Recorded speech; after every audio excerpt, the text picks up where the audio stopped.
So let's start our whole wheat pita here. I'm going to add about 1 tablespoon of not nutritional yeast, just regular baking yeast, a little bit of hot water, and then you're going to add a little bit of sugar to get that yeast activated. So you need maybe half a teaspoon. We're going to let that sit a little bit and let it get bubbly before we add any of our other ingredients. Okay, so you can see here it's got nice and bubbly. It's perfect. I'm going to add 1 cup of bread flour, which has a little more gluten content in it, so that I can get a nice chew and rise out of this. So you can see I'm not being very precise with my measurements here. I'm going to imagine that the, grandmothers of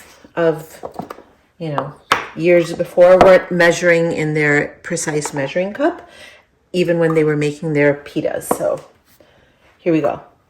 We're going to go ahead and add in about 3 cups of whole wheat flour to get that fiber and to get that nice nutty taste. Oh, oops. All right. Sometimes you find your mom's spoon in the flour and you take it out and you put the flour back in. We're gonna go ahead and add about 2 teaspoons of salt. We're going to add our warm water. Go ahead and mix it up a little bit and you'll get a feel for how much water you need to add. Whole wheat flour does take a little more hydration than white flour. And you can do this all with white flour as well, or all wheat flour for that matter. Whatever tastes better to you. Go ahead and mush it all up. I added some of the higher gluten flour, the bread flour, to get the texture that I like. Okay, so we're just going to mush this all up and let it sit. And beautiful. So you can see it's coming together very nicely. We're going to let this sit for about 2 to 3 hours.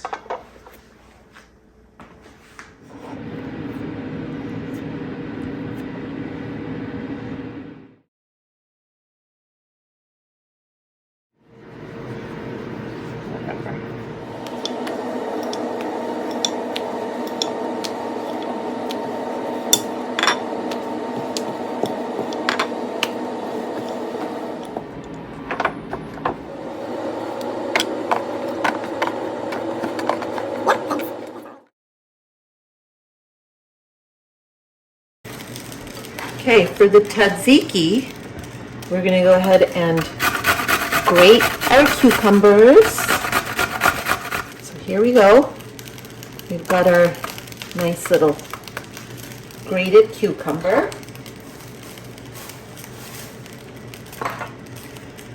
And we'll squeeze out the juice, some vegan yogurt, and some tahini. Okay, so for our tzatziki, we're going to start with some sesame seeds. I do not have tahini today, so I'm going to do about 2 tablespoons of sesame seeds. I'm going to add in my yogurt to be the liquid to blend the sesame seeds. So this is just a vegan coconut yogurt with 2 pods of garlic. And let's go. So we're going to just check to see if the sesame seeds are all kind of broken down. They are. You can taste some of the sesame seeds. We'll add a little bit of salt, 1 teaspoon. Add 1/2 of a lemon, the juice from half of a lemon. So the taste of the raw garlic really mellows out with the taste of the lemon and the salt as it sits there. If you're worried about the taste of the raw garlic, you don't need to be. Mix it up. Got a beautiful tzatziki sauce here. We're just going to let it sit.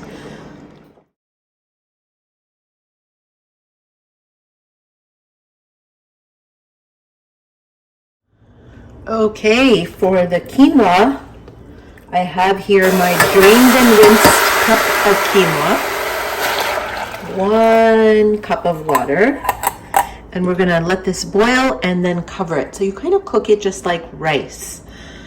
You boil it until almost all of the water is gone, and then we're gonna cover it and turn off the heat and let the heat, the residual heat, kind of absorb. Let it help absorb all the moisture into the quinoa. So super easy, and we'll let that happen. So here we go. Here's the quinoa. I let it boil until all the water evaporated, covered it, and let it sit on the residual heat. If you don't have an electric stove, still just cover it and turn it off. You don't want any extra heat on it. The heat in the quinoa and the boiling water is enough. Just cover it, let it sit for about 10 minutes, and here you go. Beautiful, fluffy, nice quinoa. We'll let it cool before adding it to the tabouleh. So this has been washed. I do use the stems. I cut off the very ends, and I use the stems because they are full of flavor. So your choice how you want to do that.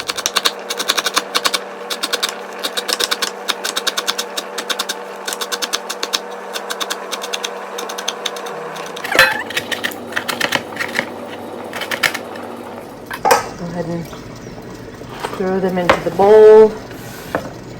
We'll do the next batch. They have a lot of flavor and a lot of nutrients. Okay, throw those in. So we're going to add in the pomegranate. So this isn't necessarily a traditional part of the tabouleh, but hey, I have it.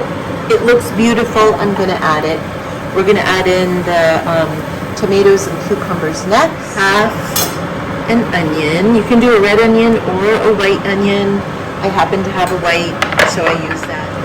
So about half a cup of diced tomatoes and a half a cup of diced cucumbers. The quinoa has cooled a bit. We're going to go ahead and add about the juice of 1.5 lemon.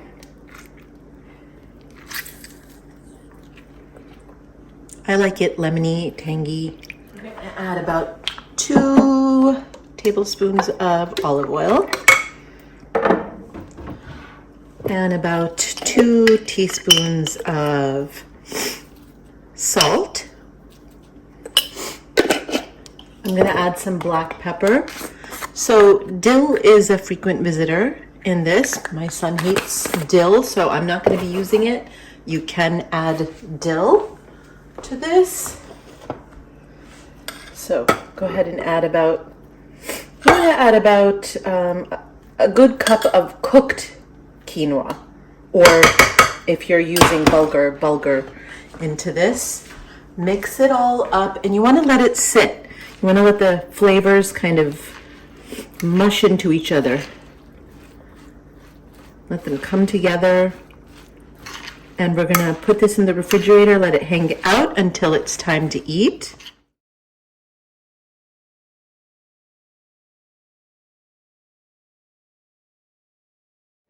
Okay, for my dip, I'm going to roast 2 of my red peppers so that the skin is blistered, and I will peel that off. So let me put that on high, and we're going to let that happen. So you can see the peppers are starting to get black and blistered. That's what you want to see. Keep turning the sides until they're all black and blistered. Peppers are browning beautifully, don't forget to turn on your exhaust like I did, because you will set off your fire alarm.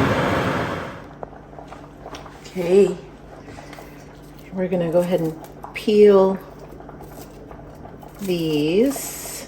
They're really hot. I recommend letting them cool a little bit. Don't do as I do, do as I say. And a little bit of the charred bits really don't detract from the flavor, so worth remembering. You don't have to be very precise. You definitely don't want to wash it, because then you do wash all of that charred flavor off, and that's what we're going for here.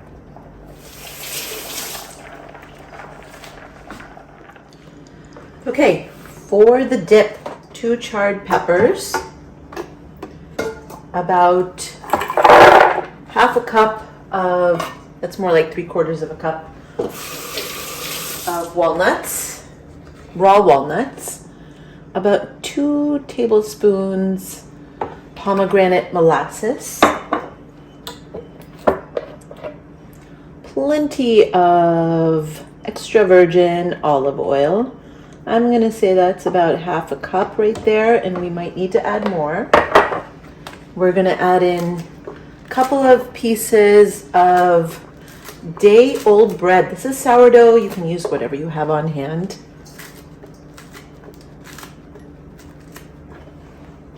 We're going to go ahead and turn this on.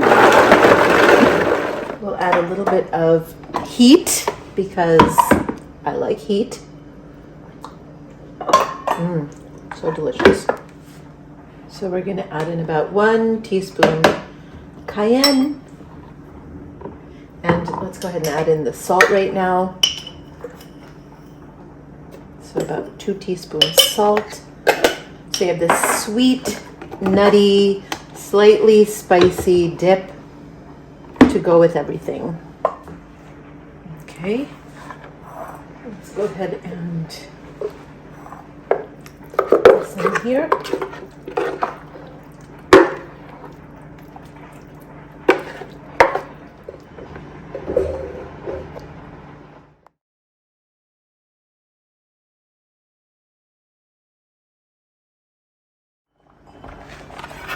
Okay, so this dish definitely goes with pickled onions. So we're going to pickle our onion. I like the red one for pickling. Get all the skin and the slippery, slimy stuff off, if there is any. Depends on the age of the onion. So you're going to go ahead and just get thin strips. We're going to add a little bit of vinegar, and we'll add a little bit of pomegranate molasses to this one as well, since it's with the theme. So cut these up. We'll go ahead and make the marinade. So we're going to throw in the onions. And you want to let these sit for about 20-30 minutes before serving, or longer. They kind of hang out pretty long, but you want at least 20 to 30 minutes in advance. So a teaspoon of sugar, a teaspoon of salt, and a couple of tablespoons of apple cider vinegar, red wine vinegar, white vinegar, whatever's your favorite kind. Kind of let them mush up and hang out. As I said, I am going to add a little bit of pomegranate molasses into this batch just because it goes with the theme. But those are not necessary. So a little bit more vinegar, I think. The salt and the sugar will kind of cause the onions to release their moisture, and you'll have a lot of juice around there. So let's add in about a tablespoon of pomegranate molasses. This has a slightly different sweetness, but really delicious. So You can see it has a little bit of color. Almost has kind of a balsamic flavor to it. A earthy, tangy, sweet deliciousness. So let's let these hang out.